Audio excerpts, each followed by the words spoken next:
दोस्तों, भारत की राजनीति में आरोपों का मौसम फिर से लौट आया है और इस बार मौसम का नाम है वोट चोरी। सबसे पहले बात करते हैं नेहा सिंह राठौर। नेहा सिंह राठौर कभी अपने गानों से सरकार को हिलाने वाली नेहा सिंह राठौर ने एक ट्वीट कर कहा कि सरकार की वोट चोरी पकड़ ली गई है। और यही नहीं, इसने एक ट्वीट से और धमाका कर दिया कि सरकार वोट चोरी से ध्यान हटाने के लिए देश को युद्ध की आग में झोंक सकती है। अब बात करते हैं विपक्ष के यूनिटी मोड की। जैसे ही यह देश में नारा गूंजा कि वोट चोरी पकड़ ली गई है, तो विपक्ष भी इसमें ताल से ताल मिलाता नजर आया। विपक्ष राग अलापने लगा है कि वाकई मोदी जी ने वोट चोरी की है। अब देखिए, संजय सिंह वोट चोरी का आरोप लगा रहे हैं, यहाँ तक कि समाजवादी पार्टी वोट चोरी का आरोप लगा रहे हैं। तमाम विपक्षी दल मोदी सरकार पर वोट चोरी का इल्जाम लगाने में लगा हुआ है। यहाँ तक कि ध्रुव राठी की बात कर लीजिएगा। ध्रुव राठी, जिसका कि ना तो सरकार से कुछ लेना देना है, ना ही विपक्ष से लेना देना है, लेकिन जब कभी भी विपक्ष को उसकी जरूरत पड़ी तो वह विपक्ष के साथ कंधे से कंधा मिलाकर खड़ा नजर आया। ध्रुव राठी भी सरकार पर वोट चोरी का इल्जाम लगा रहा है।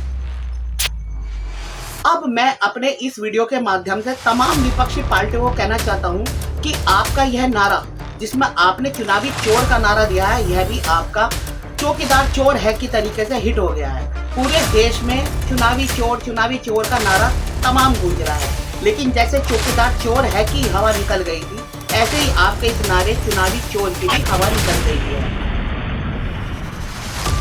चलिए, जब अब बात नारों की हो ही रही है तो मैं विपक्ष को उसके तमाम नारे याद दिला देना चाहता हूँ।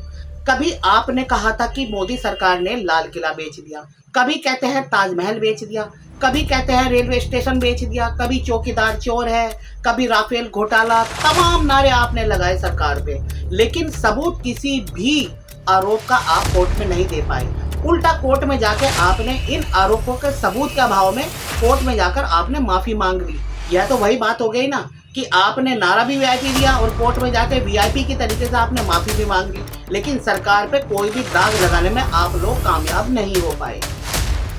अब देखिए ना, अब आप सरकार पे फिर से एक आरोप लगाने चल रहे हैं, वोट चोरी का। अगर आप वोट चोरी का सरकार पे आरोप लगा ही रहे हैं और तमाम आपके पास सबूत भी है, तब आप लोग सबूत लेकर कोर्ट में क्यों नहीं जाते? कोर्ट किस लिए है? आखिरकार कोर्ट में जाइए, आपके पास सबूत पैसे, आप सरकार को कटघरे में खड़ा कीजिए। लेकिन जिस वक्त सदन की कार्रवाई चल रही है, आप उस वक्त सदन में ना होकर आप सड़कों पर फिर से ड्रामा करना शुरू कर दिया है। अरे भाई, जनता ने आपको किस लिए चुनकर सदन में भेजा है? ताकि आप जनता के मुद्दे उठाओ। आप अपने क्षेत्र के जहाँ से चुन के आए हुए हो वहाँ के मुद्दे उठाओ, लेकिन आपको तो हर बार की तरीके से फिर से वही ड्रामा करना है और फिर जब आप पे सबूत नहीं होंगे तो जाके कोर्ट में माफी मांग लेनी है। यहाँ तक कि आप माफी वीर भी कहलाए जाने लगे हैं, लेकिन आप अपने पिछले तमाम गलतियों को फिर से दोहराने पे लगे हुए हैं। लेकिन देश सब कुछ देख रहा है। सरकार पर लगाए गए वोट चोरी के आरोप का जवाब अब मैं आपको दूंगा। अब देखिए, 2014 में जब देश में कांग्रेस की सरकार थी, सारा सिस्टम ईमानदार था। उस वक्त मोदी जी 303 सीट जीतकर, समझिएगा बात को, कि 303 सीट जीतकर, चुनाव जीतकर सरकार बना लेते हैं। और जब 2024 में सारा सिस्टम मोदी जी का था, तब मोदी जी ने प्रचंड चोरी करके मात्र 240 सीट ही जीती। यहीं से पता लग जाता है कि चुनाव में धांधली कौन सी पार्टी करती है। अगर मोदी जी वाकई ही वोट की चोरी करते हैं, तब जब उन्होंने 400 पार का नारा दिया, उस वक्त 240 सीट ही क्यों आई? सोचने वाली बात है ना, सोचेगा जरूर। तो दोस्तों, अब सवाल यह उठा है कि विपक्ष जो सरकार पर आरोप लगा रहा है, उसका सारा चिट्ठा मैं आपके आगे खोल चुका हूँ। कहने को तो बहुत कुछ है, लेकिन फिर वीडियो जरा ज़्यादा लंबा हो जाएगा। आपको थोड़ा थोड़ा करके मैं हर बार समझाऊंगा।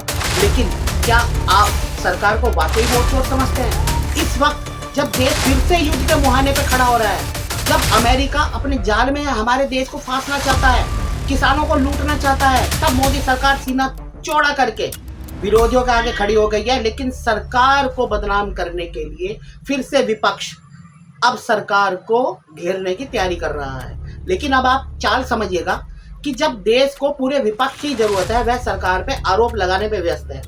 नहीं तो सरकार के साथ इस वक्त विपक्ष को कंधे से कंधा मिलाकर आने वाले तूफान का सामना करना चाहिए, ना कि सरकार को आरोपों में खड़ा करना चाहिए। यह सब लोग स्वार्थी लोग हैं। किसी को देश से कोई मतलब नहीं है, केवल अपने घर का, अपने रिश्तेदारों का, केवल इन्हीं का इन्हें स्वार्थ देखना है, इन्हीं का निजी हित के लिए ये सरकार को बदनाम कर रहे हैं। तो दोस्तों, आज का वीडियो मैं यही समाप्त करता हूँ। आपको वीडियो कैसा लगा यह आप कमेंट करके बताना जरूर, और हाँ, मेरे चैनल को सब्सक्राइब कीजिए, यह वीडियो ज़्यादा से ज़्यादा शेयर कीजिए ताकि पूरे देश में मेरी आवाज़ गूंजे और विपक्ष के लोगों की नींद उड़ जाए मेरा वीडियो देखकर। और जहाँ तक हो सकता है ध्रुव राठी तक यह वीडियो जरूर भेजिएगा, मैं उसकी भी नींद उड़ाना चाहता हूँ। धन्यवाद। जय हिंद।